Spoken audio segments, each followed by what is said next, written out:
Hi guys, welcome to my channel. तो सबसे पहले आपको जो इनकन्वीनियंस हुई और इतना वेट करना पड़े इस वीडियो के लिए, उसके लिए आई एम सॉरी, क्योंकि मेरे एंट्रेंस एग्जाम्स चल रहे थे जिसकी वजह से मैं वीडियो पोस्ट नहीं कर पा रही थी। लेकिन नाउ आई एम बैक, तो आई विल ट्राई कि मैं रोज़ ज़्यादा से ज़्यादा वीडियोज़ अपलोड करूँ। तो बात करते हैं लीगल स्टडीज़ की। तो पिछले क्लास में हमने पढ़ा था आर्बिट्रेशन तक। हम चैप्टर जो हम पढ़ रहे हैं उसका नाम है arbitration, tribunal adjudication and alternative dispute resolution. इसमें हमने आर्बिट्रेशन तक पढ़ लिया था और आज हमें स्टार्ट करना है टाइप्स ऑफ आर्बिट्रेशन। लेकिन इससे पहले हम स्टार्ट करें तो मैं आपको बताना चाहूँ, अगर आप चैनल पर नए हैं तो प्लीज़ चैनल को सब्सक्राइब कीजिएगा। मैंने और सारे लीगल स्टडीज़ के वीडियो डाल चुके हैं चैनल पे, वो देखिएगा। और अगर आपको वीडियो अच्छी लगेगी तो वीडियो को लाइक ज़रूर कीजिएगा। तो चलिए शुरू करते हैं। सबसे पहले है डोमेस्टिक आर्बिट्रेशन। नाम से ही हमें पता चल रहा है, डोमेस्टिक मतलब होता है घरेलू। मतलब जो भी आर्बिट्रेशन इंडिया के अंदर होता है, जहाँ पे इंडियन रूल्स एंड रेगुलेशंस लगते हैं, वो हो जाएगा हमारा डोमेस्टिक आर्बिट्रेशन। सेकेंड है फॉरेन आर्बिट्रेशन।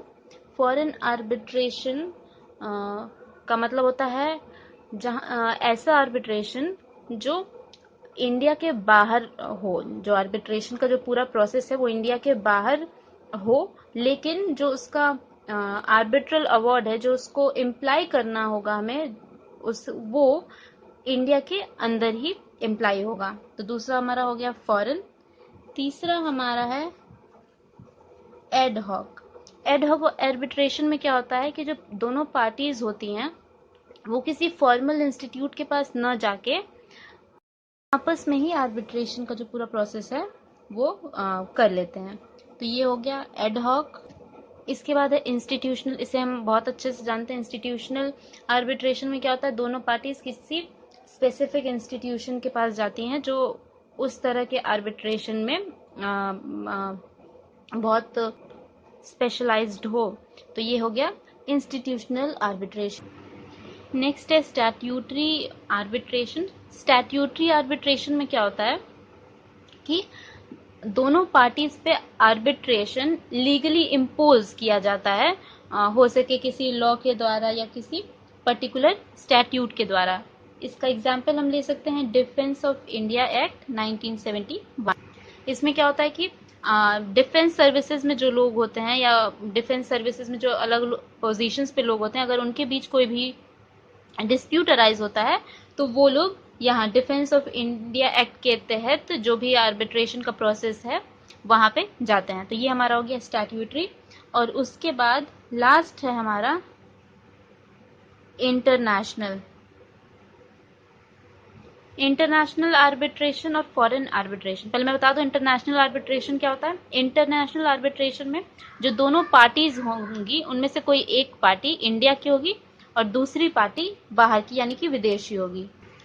तो जो मेन डिफरेंस है फॉरेन और इंटरनेशनल आर्बिट्रेशन में वो ये है कि फॉरेन आर्बिट्रेशन इंडिया के बाहर होगा और इंटरनेशनल आर्बिट्रेशन में जो पार्टीज हैं आर्बिट्रेशन की वो एक पार्टी इंडिया के बाहर की होगी। तो ये थे हमारे types of arbitration. Next topic arbitration से ही रिलेटेड है, लॉज ऑन आर्बिट्रेशन की। इंडिया में या पूरे वर्ल्ड में आर्बिट्रेशन के ऊपर क्या लॉज बने हैं। तो अगर हम बात करें इंडिया की तो सबसे पहले आता है आर्बिट्रेशन एंड कॉन्सिलिएशन